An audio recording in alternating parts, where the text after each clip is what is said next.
নমস্কার, তোমাদের সবাইকে সানা স্মাইল এডুকেশন সেন্টারে স্বাগত জানিয়ে আজকের ক্লাসটি শুরু করছি।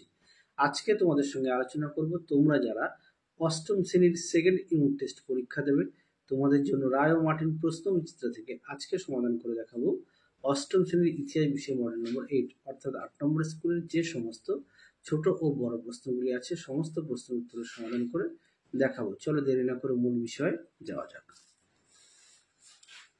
প্রথমে কি আছে, একে ঠিক উত্তরটি বেছে নিয়ে লেখো। এক জায়গায় প্রশ্ন আছে, দাদন বলতে বোঝায়, সঠিক উত্তর হবে অগ্রিম অর্থ অর্থাৎ অপশন এ। দুয়ে দেখো, চিরস্থায়ী বন্দোবস্ত চালু করেন, সঠিক উত্তর হবে কর্নওয়ালিস অপশন বি। তিনে দেখো, সতীদাহ প্রথা নিষিদ্ধ করেন, সঠিক উত্তর হবে উইলিয়াম বেন্টিং অপশন সি। চারে দেখো, আর্য সমাজের প্রতিষ্ঠাতা ছিলেন, সঠিক উত্তর হবে দয়ানন্দ সরস্বতী অপশন বি। পাঁচে দেখো, জাতীয় কংগ্রেসের প্রথম সভা বসেছিল, সঠিক উত্তর হবে বোম্বাইতে অপশন এ। ছয়ে দেখো, মহারাষ্ট্রের শিবাজী উৎসব প্রচলিত হয়, সঠিক উত্তর হবে বাল গঙ্গাধর তিলক অপশন বি। পরবর্তী প্রশ্ন দেখো, 7 দাগের ভারতে প্রথম সুতির কাপড় তৈরির কারখানা চালু হয়, সঠিক উত্তর হবে বোম্বাইতে অপশন এ।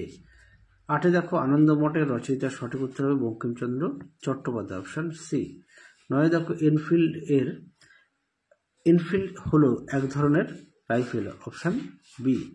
10 দেখো, বুড়িবালামের যুদ্ধের নায়ক ছিলেন, সঠিক উত্তর হবে সূর্য সেন অপশন সি। এই প্রশ্নটা আমি একটু কনফিউশনে আছি, তোমাদের পরবর্তী সময় তাও কমেন্ট বক্সে দেখিয়ে দেবো।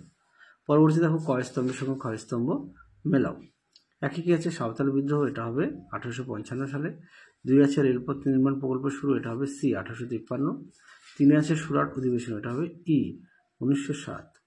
আর রাজা রামমোহন রায়, এটা হবে ডি সতীদাহ বিরোধী আন্দোলন। আর 5 আছে দীনবন্ধু মিত্র, এটা হবে এ নীলদর্পণ। পরবর্তী প্রশ্ন দেখো, 3 বিমানান শব্দটি খুঁজে বের করে লেখো। 1 প্রশ্ন উত্তরটা হবে দয়ানন্দ সরস্বতী। 2 দাগের প্রশ্ন উত্তরটা হবে তিতুমির। 3 প্রশ্ন উত্তরটা হবে ইন্ডিয়ান লিগ। 4 দেখো, নিচের বিবৃতি ঠিক না ভুল লেখো। 1 দাগের প্রশ্ন উত্তরটা ঠিক, 2 উত্তরটাও ঠিক। তারপরে দেখো 5-এর একটি বাক্যে উত্তর দাও। 1 আছে রায়ত কথাটির অর্থ কি, উত্তরটা লিখবে কৃষক। 2 আছে দাক্ষিণাত্য হাঙ্গামা কবে কোথায় হয়েছিল, উত্তরটা লিখবে 1875 সালে পুনা আর আহমেদনগর, এটা হ্যাঁ দন্তান্ন গড়। পরটা দেখো 3 দাগের আলিগড় আন্দোলনের জনক কে ছিলেন, উত্তরটা লিখবে স্যার সৈয়দ আহমদ খান। 4 দেখো, বাঁশের কেল্লা কে নির্মাণ করেছিলেন, উত্তরটা লিখবে তিতুমির। পরবর্তী প্রশ্ন দেখো, 5 অনুশীলন সমিতি কে প্রতিষ্ঠা করেছিলেন, উত্তরটা লিখবে সতীশচন্দ্র বসু। 6 দেখো, রাখি বন্ধন কবে পালিত হয়েছিল, উত্তরটা লিখবে 1905 খ্রিস্টাব্দে। 7 দেখো, জাতীয় কংগ্রেসের প্রতিষ্ঠাতা কে, উত্তরটা লিখবে অ্যালান অক্টোভিয়ান হিউম। পরবর্তী দেখো 6 দাগের সংক্ষিপ্ত উত্তর দাও। 1 আছে সূর্যাস্ত আইন কি, দেখো প্রশ্ন উত্তর দেখে নাও। সূর্যাস্ত আইন তোমরা পাঠ্য বই থেকেও পড়ে নিয়ে লিখতে পারো, এখান থেকে এই পর্যন্ত উত্তরটা লিখবে। পরবর্তী দেখো, সম্পদের বহির্গমন বলতে কি বোঝো,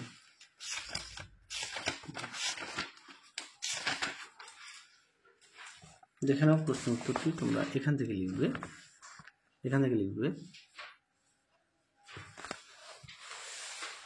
এই পর্যন্ত উত্তরটা লিখবে।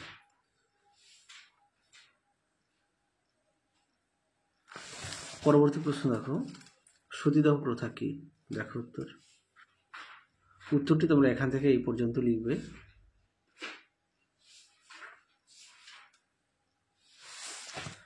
পরবর্তী দেখো 4 নব্যবঙ্গ বা ইয়ং বেঙ্গল গোষ্ঠী কাদের বলা হতো, দেখো প্রশ্ন উত্তর এখান থেকে এই পর্যন্ত লিখবে। তোমাদের আগের ভিডিওতে অষ্টম শ্রেণীর সেকেন্ড ইউনিট টেস্টের সাজেশন দেওয়া আছে, তোমরা যারা এখনো দেখোনি আমাদের প্লে লিস্টে গেলে পেয়ে যাবে। পরবর্তী প্রশ্ন কি ছিল, 3 আইন বলতে কি বোঝো, এই প্রশ্নের উত্তরটা তোমাদের আমি লিখে দিয়েছি, হ্যাঁ একটু দেখে নাও, তোমরা একটু খাতা লিখে নেবে। 1866 খ্রিস্টাব্দে ভারতবর্ষীয় ব্রাহ্ম সমাজ প্রতিষ্ঠিত হওয়ার পর থেকে কেশবচন্দ্র সেনের নেতৃত্বে বাল্যবিবাহ, বহুবিবাহ ও অসবর্ণ বিবাহ বিষয়ে ব্যাপক আন্দোলন গড়ে ওঠে, একে 3 আইন বলে। পরবর্তী দেখো কি আছে, 6 সভা সমিতির যুগ বলতে কি বোঝো, দেখো উত্তর দেখে নাও সভা সমিতির যুগ বলতে কি বোঝো?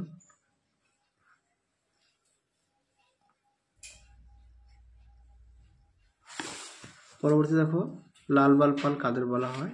দেখো প্রশ্ন উত্তরটি। পরীক্ষায় খুব আসে প্রশ্নটি, তোমরা অবশ্যই ভালো করে পড়বে। উত্তরটি এখান থেকে লিখবে এই অবধি। পরবর্তী দেখো, বাগিচা শিল্প কি? দেখে নাও প্রশ্ন উত্তরটি। দেখে নাও, এখান থেকে এই পর্যন্ত লিখবে। পরবর্তী প্রশ্ন দেখো, দিকু কাদের বলা হয়? দেখে নাও প্রশ্ন উত্তরটি। তোমরা লিখবে সাঁওতালরা তাদের এলাকার বহিরাগত মহাজন ও জমিদারদের দিকু নামে পরিচিত।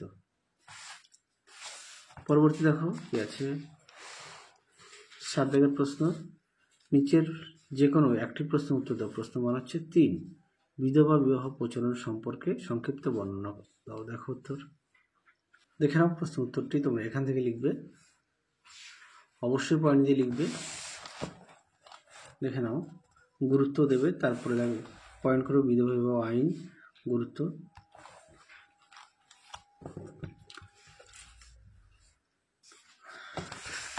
আচ্ছা, এই প্রশ্নটা তোমাদের আগের ভিডিওতে দেখানো আছে, সেই কারণে দেখালাম না, কেননা শেষের সেট একই প্রশ্ন রিপিট বারবার আসছে। পরেরটা দেখো, নিচে যে কোনো দুটি প্রশ্ন উত্তর দাও। প্রশ্ন মান হচ্ছে 5।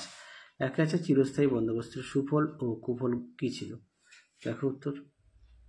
দেখে নাও, চিরস্থায়ী বন্দোবস্তের সুফলগুলি কি, আর এটা হচ্ছে চিরস্থায়ী বন্দোবস্তের কুফলগুলি কি। দেখে নাও, এই পর্যন্ত লিখবে। পরবর্তী প্রশ্ন দেখো কি আছে।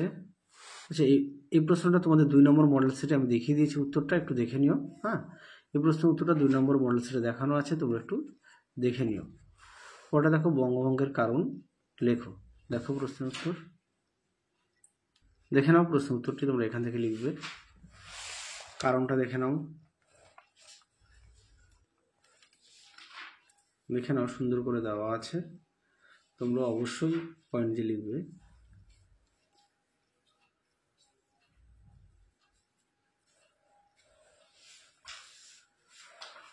দেখে নাও, তোমাদের আগের ভিডিওতে সাজেশন দেওয়া আছে অষ্টম শ্রেণীর সমস্ত বিষয়, তোমরা যারা এখনো দেখোনি আমাদের প্লে লিস্টে গেলে পেয়ে যাবে।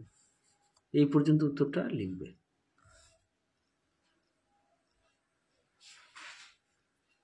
দেখে নাও, এছাড়াও তোমরা উত্তরটি পাঠ্য বই থেকে পড়ে নিতে পারো। তাহলে চলো আজকের মতো এখানে সমাপ্ত করছি, আবার দেখা হবে খুব শীঘ্রই তোমাদের পরবর্তী ভিডিওতে। তোমরা সবাই সুস্থ থাকো, ভালো থাকো, আজকের মতো টাটা।